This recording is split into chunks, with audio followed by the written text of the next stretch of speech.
What kind of influence did Shakespeare have on the English language?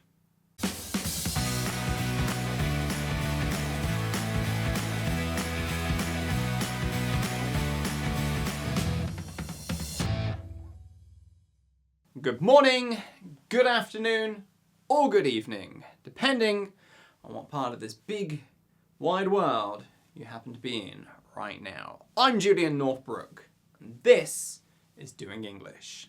During his, admittedly by today's standards, rather short 52 years on this planet Earth of ours, Shakespeare had a hugely profound impact on the English language. So hugely profound, in fact, that it is probably impossible to ever fully gauge and measure just how big of an impact he had.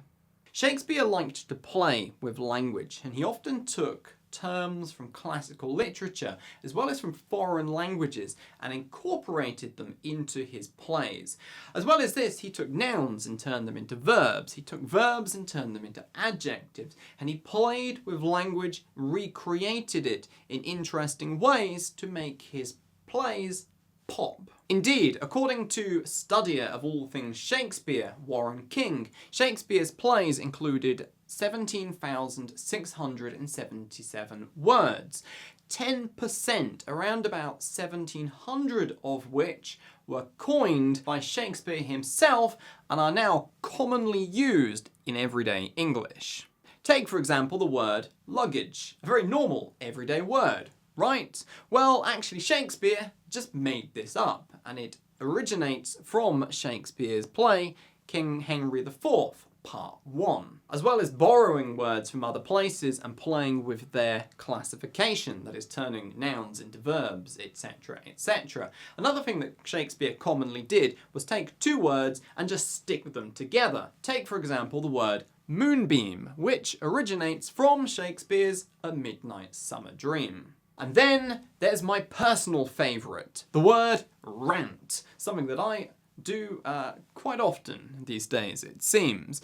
Well, this was another word that Shakespeare just made up, and it comes from the play Hamlet. But it's not just words that Shakespeare contributed to the English language. Oh no, a huge number of the common phrases and expressions, very everyday, daily conversational phrases and expressions, I'll add, come from Shakespeare and his plays. The common chunk, be all and end all, as well as the common idiom, make one's hair stand on end, both come from Macbeth. The common saying, many a true word is spoken in jest, comes from A Midnight Summer Dream. And then there is the title of this week's Extraordinary English Speakers lesson, a green-eyed monster. First used in Shakespeare's The Merchant of Venice, and then later again in Othello, a green-eyed monster is someone who has been overcome with jealousy. This is the situation that our regular EES character Anna finds herself in this week. Anna has worked for the same company for 8 years now, and she feels she is well overdue a promotion. But guess what? She just found out that a junior member, someone who has only been with the company for 1 single year, got the promotion that she was expecting. To say that Anna is rather pissed off about this and somewhat envious about her colleague's success would be a huge understatement. Anna is green with envy. She has become the green-eyed monster. Yes, boys and girls, ladies and gentlemen, it is Friday, and that means it is time for another exciting, tantalising instalment of the EES Weekly Lessons. Season 4, Episode 11.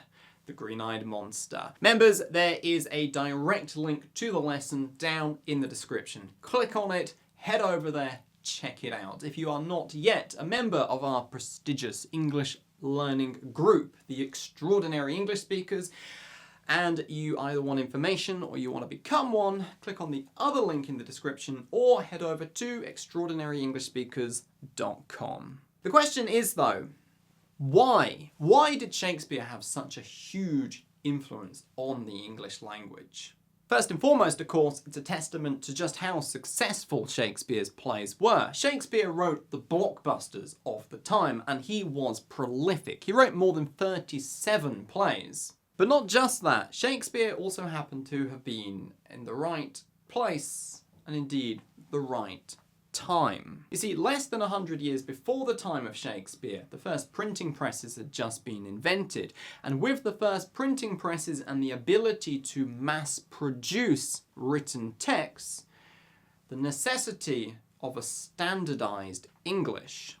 Before the printing press, there was no standardized English. There was no standardized spelling, no standardized prescriptive grammar rules. People wrote however they felt fit to do so. This, however, made the job of the people operating the printing presses basically impossible. They needed a way to standardize things to improve the efficiency of the process. Thus began the long, slow, arduous process of standardizing the spelling and again the prescriptive grammar rules of English. And of course, when you are engaged in such a task, well, you look to the famous writers of the time. And Shakespeare arguably was the most famous of all at that time. Therefore, he contributed enormously to the way that English was eventually standardized. Not only this, but of course related and connected to this, 100 years after the time of Shakespeare, along came the one and only, the great Samuel Johnson, and his attempt to make the world's first ever dictionary. Just like Shakespeare himself was very influential, so was Johnson's dictionary.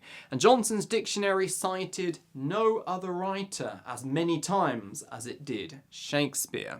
The eventual result being Shakespeare's single-handed, profound impact on the English language. That's enough for today. I think this is me, Julian Northbrook, signing off for another day. EES members, click on the link in the description, head over to this week's lesson. I'll see you on the other side. Everybody else, check out the info, see what EES entails, join us if you like. And regardless, I'll see you in tomorrow's video, same time, same place. As always, thank you and goodbye. For the longest time, I resisted handing out samples of the EES program for, well, reasons. But at the end of the day, it's actually far easier to show you how the EES lessons work than it is to explain to you using words alone, which is why I have decided to make the very first lesson, actually lesson 0, the onboarding lesson from the Extraordinary English Speakers program, free for everybody to access when they sign up for the Doing English Daily newsletter. To get access to the Doing English Daily newsletter, as well as the first maiden lesson of Extraordinary English Speakers, to see how the program works, click on this button here. And if you want to see a video which kind of talks about what the program entails, have a look at this one. Enjoy.